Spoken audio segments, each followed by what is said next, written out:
incrível 6.000 anos antes. Stonehenge, caçadores-coletores em sudeste da Turquia, esculpiu 20 toneladas. Pilares feitos apenas de sílex e de alguma forma arrastaram-nos por meio quilômetro sem o roda, animais ou agricultura para alimentar. Centenas de trabalhadores. Novo produto químico. Evidências em colossos de pedra inacabados revelaram um método de construção em Göbekli que os cientistas modernos ainda não conseguem replicar.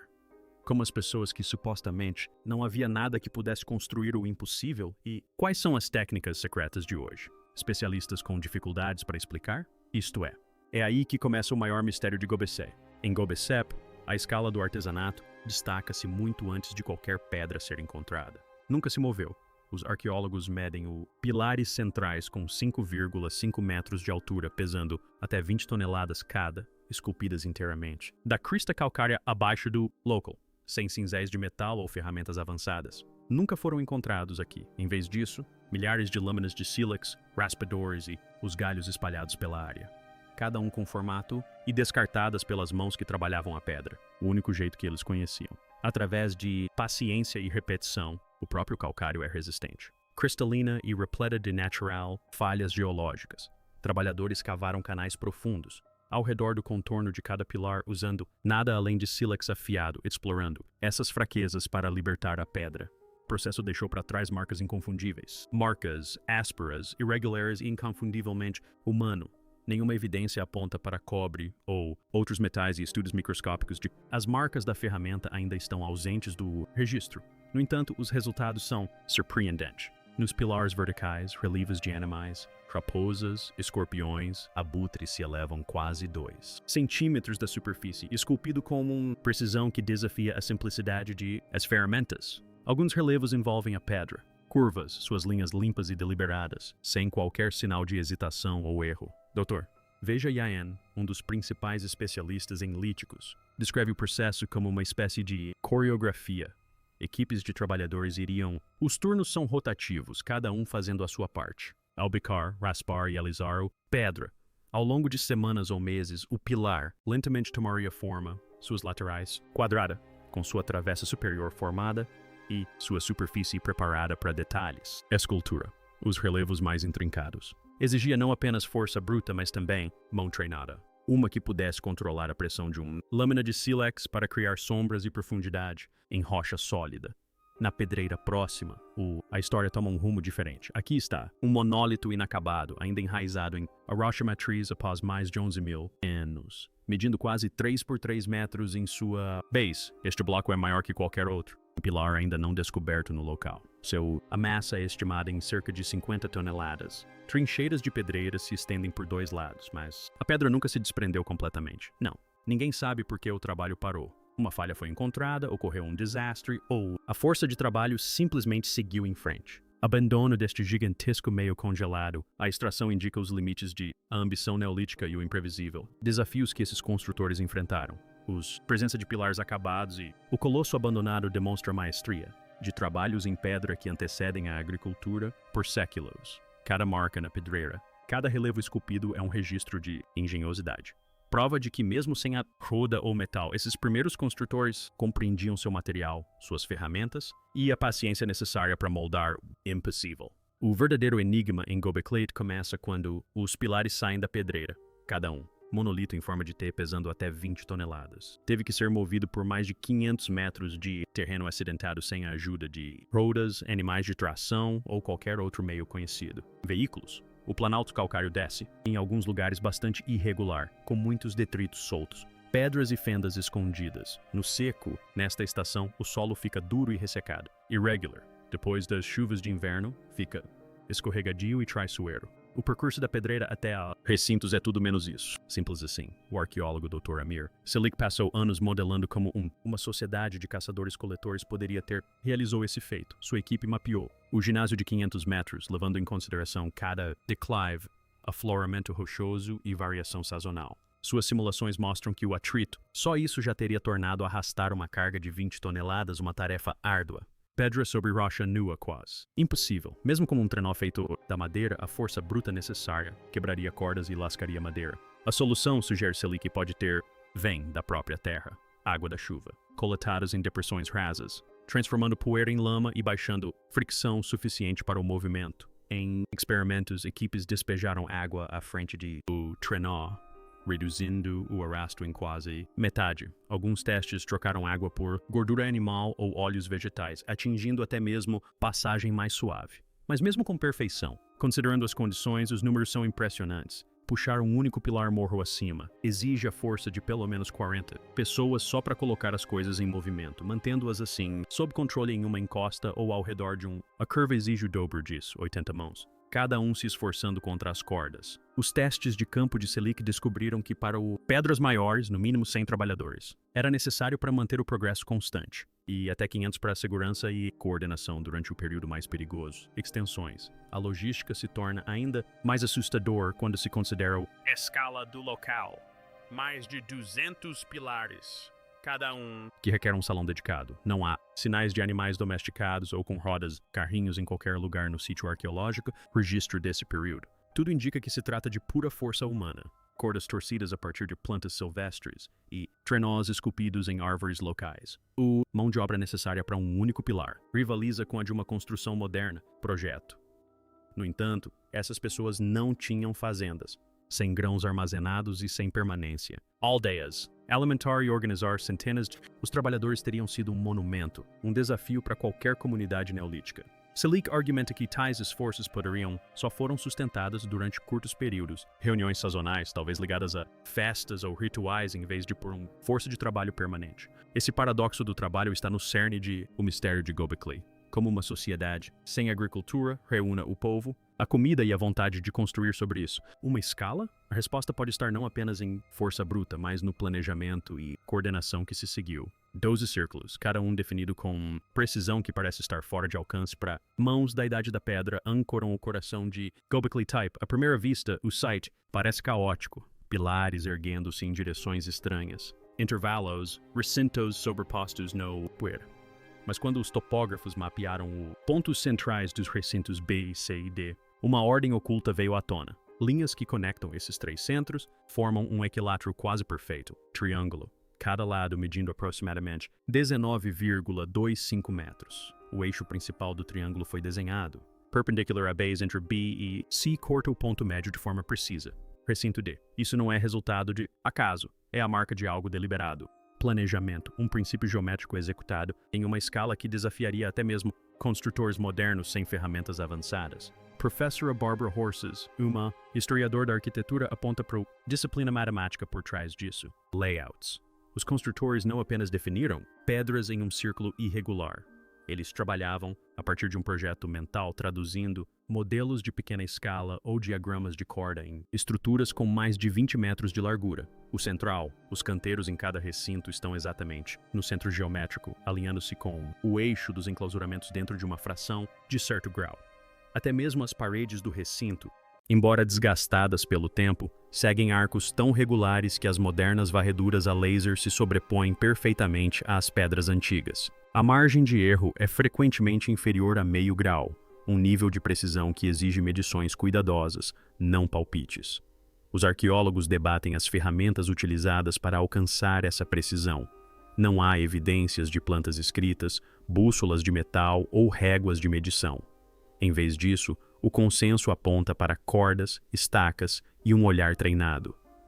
Fixando uma corda em uma estaca central e percorrendo o perímetro, os trabalhadores conseguiam traçar círculos perfeitos no solo e, em seguida, marcar os encaixes dos pilares em intervalos calculados. A geometria resultante não é apenas esteticamente impressionante, mas também estruturalmente sólida, distribuindo o peso das pedras maciças uniformemente ao redor de cada recinto. Alguns pesquisadores foram além, sugerindo que a disposição dos círculos e seus eixos principais podem ter sido relacionados a pontos no horizonte ou até mesmo às estrelas.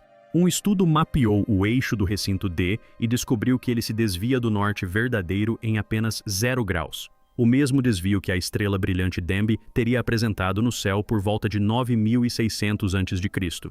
Embora a evidência de um alinhamento estelar intencional ainda seja debatida, a precisão do projeto é indiscutível. Cada círculo, cada triângulo, cada eixo revela um nível de compreensão arquitetônica que parece destoar de um mundo anterior à agricultura ou à escrita. A geometria do local é mais do que uma escolha estética. Ela forma a lógica subjacente de Göbekli, uma estrutura que organiza os pilares, as esculturas e os espaços entre eles. Essa perfeição meticulosa não é produto da improvisação, mas de uma visão compartilhada, executada ao longo de gerações. A questão não é apenas como esses círculos foram construídos, mas por que tamanha exatidão era tão importante para as pessoas que os ergueram. Figuras de animais povoam as superfícies dos pilares de Göbekli, cada uma esculpida com uma clareza que suscita mais perguntas do que respostas. Raposas estendem-se pelas faces ocidentais, seus corpos em movimento como se perseguissem o nascer do sol. Leões aparecem quase exclusivamente a leste, mandíbulas entreabertas, músculos tensos, sempre voltados para a direção onde o sol atinge o ponto mais alto no solstício de verão. Os escorpiões agrupam-se em direção ao sul, com as caudas enroladas e as garras abertas, ecoando a arca da constelação de Escorpião ao surgir no horizonte nas noites quentes do Neolítico. Esta não é uma decoração aleatória. Os arqueólogos catalogaram os relevos, mapeando suas posições em mais de uma dezena de recintos. Padrões começam a surgir. As raposas quase sempre estão voltadas para o oeste, os leões para o leste e os escorpiões para o sul. Abutres, serpentes e javalis preenchem os espaços entre os círculos, mas sua disposição segue uma lógica que se repete de um círculo para o outro. O agrupamento desses animais em zonas específicas sugere um sistema, possivelmente um código, que vai além da simples narrativa ou da representação toêmica. O Dr. C. Yelson, cuja pesquisa se concentra na iconografia neolítica, descreve a disposição como zoneamento intencional. Ele aponta para o recinto D, onde os pilares centrais são ladeados por raposas a oeste e leões a leste, enquanto um escorpião guarda a arca ao sul. Segundo Yaen, não se trata apenas de simetria artística, mas sim de uma sequência deliberada. Em sua visão, os construtores utilizaram motivos animais como marcadores, codificando direções, estações do ano ou até mesmo eventos celestes. Ele observa que a raposa, por exemplo, é um símbolo do amanhecer e da astúcia no folclore da Anatólia, enquanto a posição do leão voltada para o leste pode fazer referência à força no ápice do sol nascente. A posição sul do escorpião alinha-se com a trajetória de Escorpião, uma constelação proeminente no final da primavera e início do verão. Paralelos etnográficos reforçam a hipótese de um significado simbólico. Ao longo do Crescente Fértil, comunidades antigas marcavam o tempo e os rituais com imagens de animais. Zodíacos mesopotâmicos posteriores e mitos da Anatólia ecoam essas associações, embora nenhum registro escrito tenha sobrevivido dos construtores de Göbekli. Alguns pesquisadores sugerem que os relevos formam uma espécie de calendário visual, com cada animal marcando um momento-chave do ano solar ou um ponto significativo no horizonte. Outros propõem que as esculturas refletem histórias míticas transmitidas oralmente e fixadas em pedra para encontros e cerimônias. As evidências são convincentes, mas o código permanece indecifrável. Nenhuma inscrição ou chave direta foi encontrada. No entanto, os agrupamentos repetidos, a orientação de cada animal e sua disposição precisa em vários recintos sugerem um sistema subjacente que pode ter guiado rituais, marcado a passagem do tempo ou mapeado os céus. O mistério se aprofunda ao considerarmos o sepultamento deliberado do sítio por volta de 8.000 a.C. Se essas gravuras continham conhecimento astronômico, kundricário ou social, então o ato de escondê-las sob toneladas de entulho pode ter sido tão significativo quanto as próprias gravuras. Dessa forma, os relevos de animais de Göbekli fazem mais do que decorar a pedra. Eles sugerem uma visão de mundo onde a arte, o tempo e o cosmos estão intimamente ligados, aguardando que seu significado seja revelado. Em Göbekli, o ato final não foi a construção, mas o ocultamento. Arqueólogos, trabalhando camada por camada, descobriram uma história escrita nos sedimentos. 2 metros de entulho calcário compactado, ossos e ferramentas quebradas foram depositados de todos os lados. O preenchimento não foi obra lenta do vento e do tempo. A análise de microsedimentos mostra uma mistura de pedras e solo que se misturou rapidamente e foi compactada, selando os recintos quase da noite para o dia. Sob essa camada de entulho, os pilares e esculturas permanecem intocados pela chuva e pelo sol. Suas superfícies permanecem nítidas e frescas, como se os construtores tivessem a intenção de protegê-los para sempre. A datação por radiocarbono do carvão vegetal aprisionado nas camadas mais profundas de entulho aponta para um curto período por volta de 7.950 a.C. As fogueiras que ali arderam, as últimas a tremeluzir entre as pedras, esfriaram pouco antes da queda dos escombros.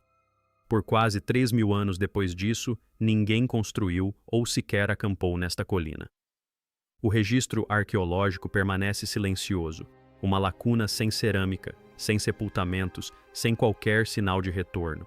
A cauda cresceu apenas pelo lento assentamento do seu próprio peso, e não pelas mãos de pessoas posteriores.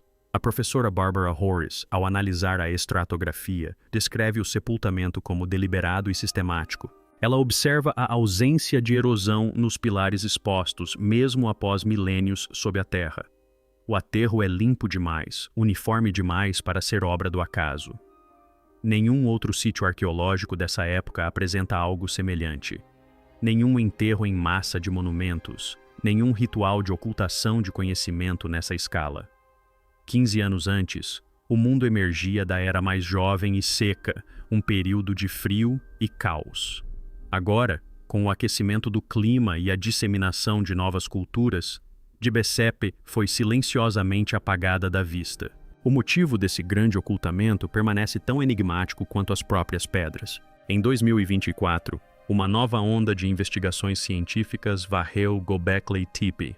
A doutora Lena Yilmaz, química de materiais, liderou uma equipe que utilizou espectrometria de massa com plasma acoplado indutivamente para analisar resíduos nas marcas de ferramentas dos pilares centrais. Os resultados foram inesperados. Traços de manganês, bem acima dos níveis de fundo, revestiam os sulcos. O manganês ocorre naturalmente no calcário, mas a concentração e o padrão sugeriam algo mais intencional. Talvez uma seleção de pedras única ou um processo desconhecido na preparação das superfícies. Não foram encontradas evidências de cobre, resina ou compostos exóticos, mas a anomalia aprofundou o mistério.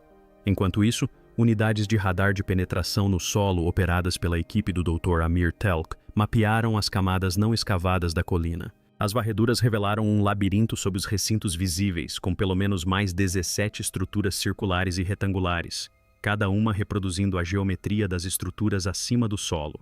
Apenas 5% do sítio arqueológico foi explorado até o momento.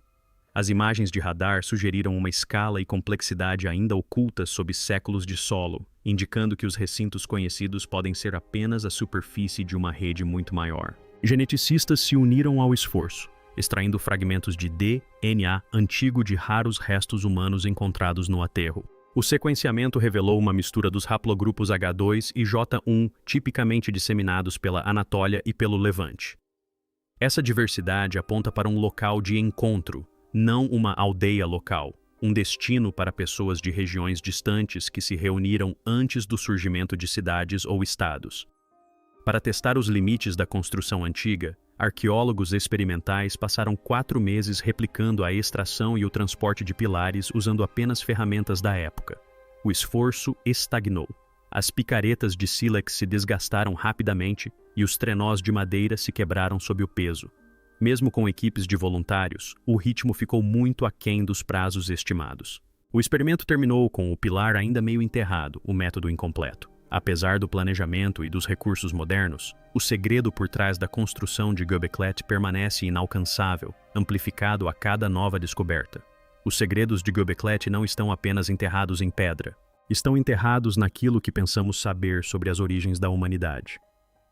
À medida que a ciência moderna revela novas anomalias a cada ano, a fronteira entre mito e história torna-se cada vez mais tênue.